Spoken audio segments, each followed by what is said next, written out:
Are business besties bad for your business? Find out on this episode of Authentic Selling TV. Let's talk about sex, baby. Oh wait, no, that's not right. Let's talk about business besties. Let's talk about you and me. Let's talk about all the good things and the bad things that can be. Love me some salt and pepper.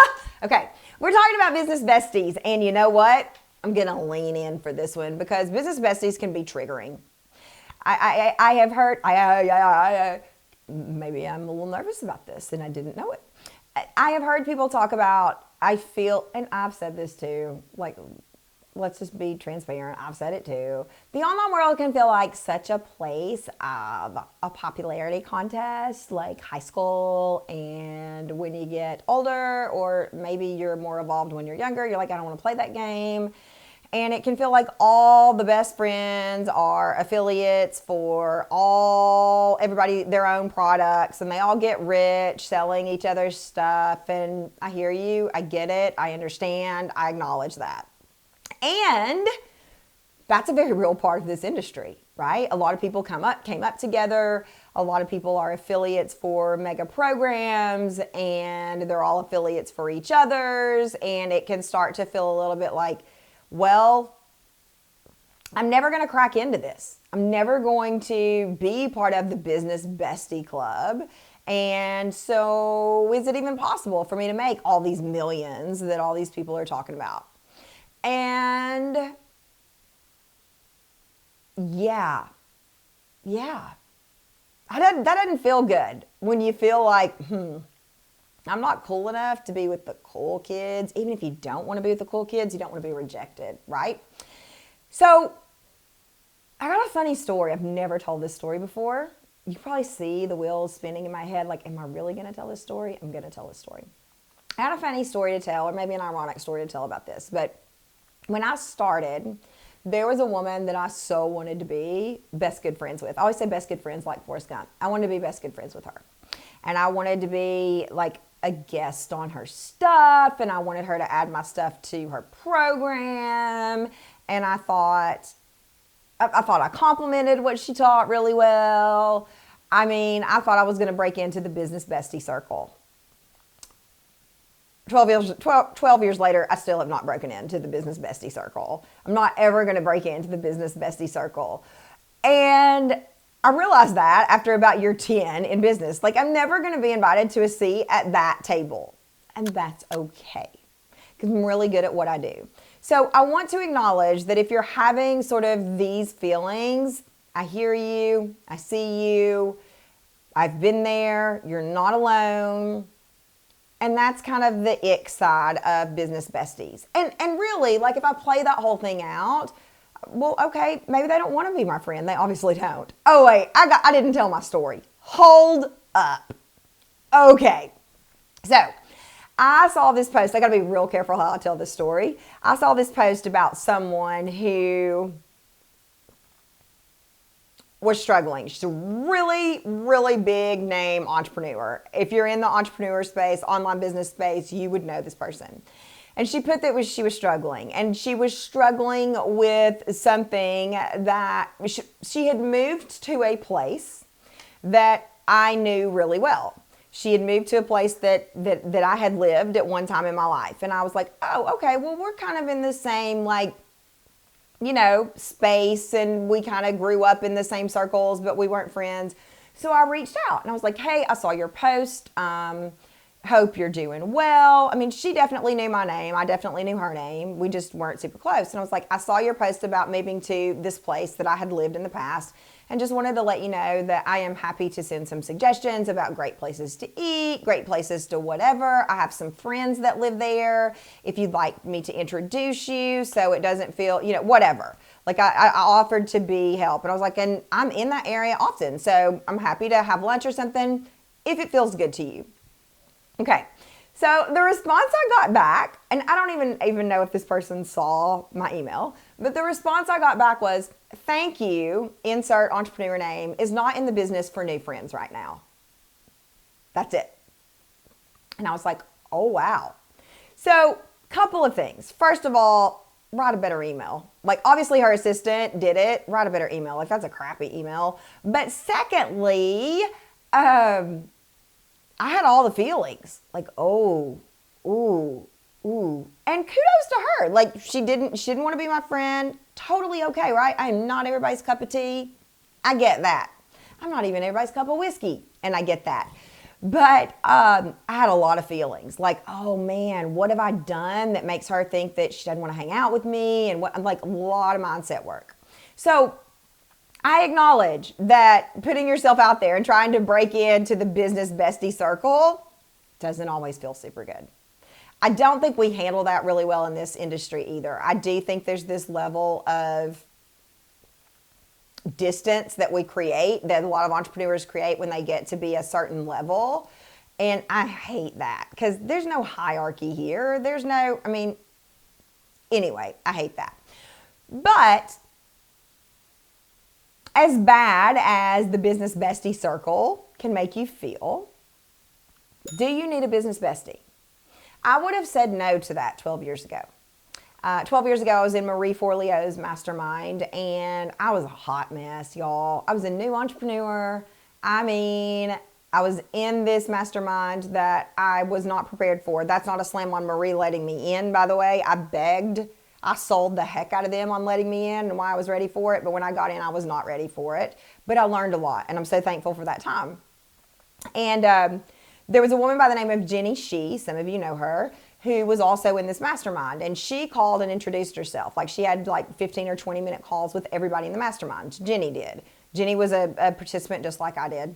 I missed the call because I have ADD and blah, blah, blah. And those of you who know Jenny, like, scheduled. She takes care of business. And so I did not set up a good first impression, right? Did not. So fast forward to, we were in California at a business retreat as part of this mastermind. Jenny and I could not be more different. I love clothes and fashion and makeup and drama. And Jenny is the exact opposite. She loves nature and cooking healthy food, and she is so low drama.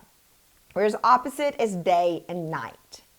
Yet somehow we were at a burlesque thing, learning to burlesque dance. Jenny and I kind of latched on to each other. And then from there, Jenny, some of you may know this story, but Jenny posted in our it was a Google group. Hey, I think I'm pretty good at selling, but I think there's some stuff that I might be missing and I could be even better at selling. Does anybody have any books?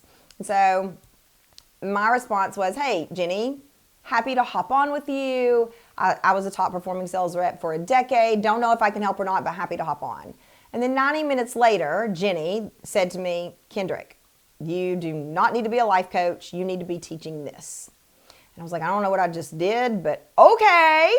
So why am I telling you this story? Well, there are a couple of reasons. Number one, you can't force a business bestie. So Jenny and I, from that moment, Jenny helped me build my business. She's like, I can pull out of your head what you taught me. I can help you create this. She helped me name authentic selling. I helped her with her sales process. Like, it became sort of a mutual relationship. I paid her. I hired her as my coach. And then we became friends. And Jenny is my very best friend in the world. One of my very best friends. Love her 12 years later. She has supported me through thick, thin, through massive successes, through massive failures. And I hope that I've been a fraction of the friend to her that she's been to me, because I am winning if I'm doing that. What does all this have to do with you and your business bestie? Well, number one, you can't force a business bestie relationship. I mean, you just can't. I would have said I didn't need it, and oh, how wrong I would have been.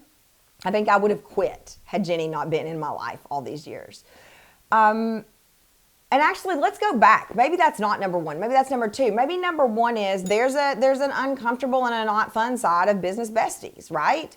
When we see them all selling each other's stuff, and yeah, I'm not in the market for friends right now.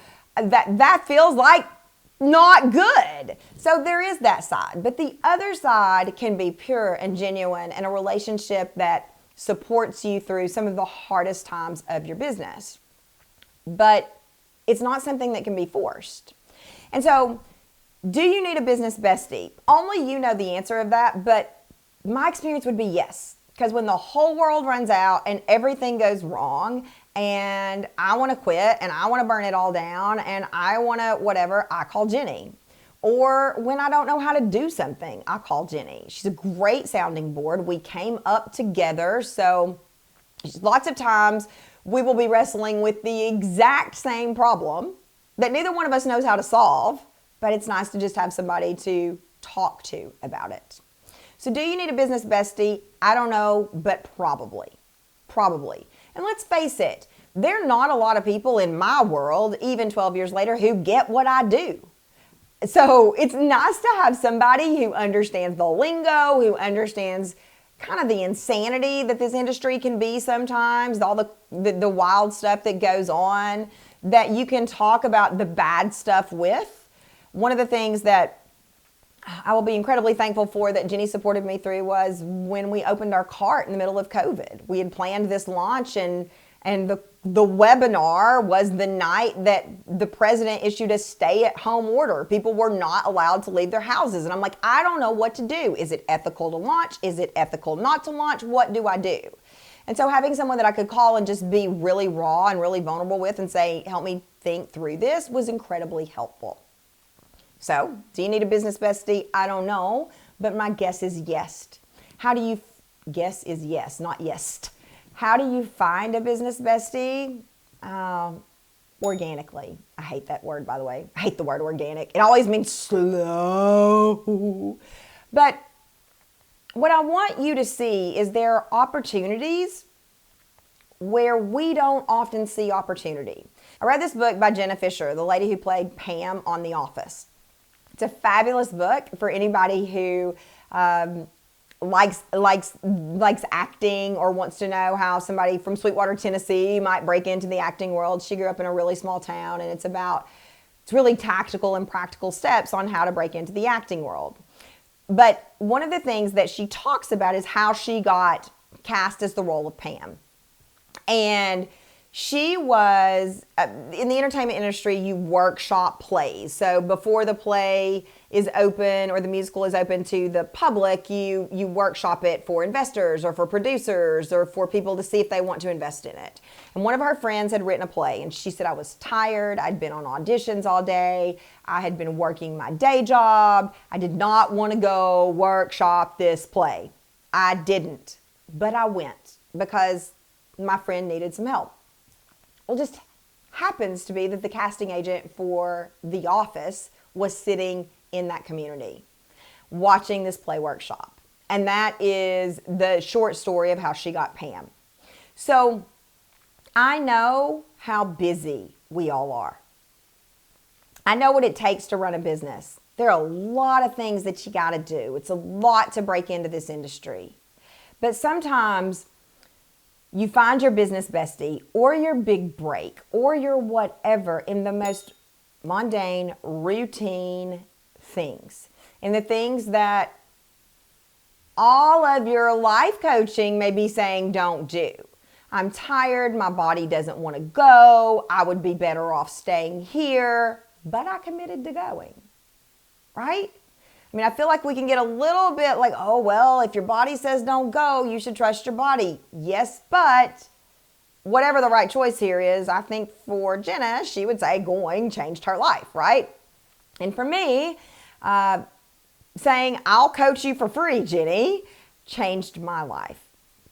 So I want to encourage you to look for opportunities to engage with people, to be of service with people and not want anything in return. Not look for an opportunity to sell them. Because I gotta tell you, what I personally got back from Jenny is worth more than anything I could have ever sold her. And I don't know Jenna Fisher, but I would imagine that those royalty checks that she gets from The Office being in syndication are worth a whole lot of being tired when she went to workshop that play. So, do you need a business bestie? I don't know. I sure hope you find one because it's changed my life. And it doesn't have to be forced, and you don't have to be part of the cool kids, and you don't have to do things that feel gross.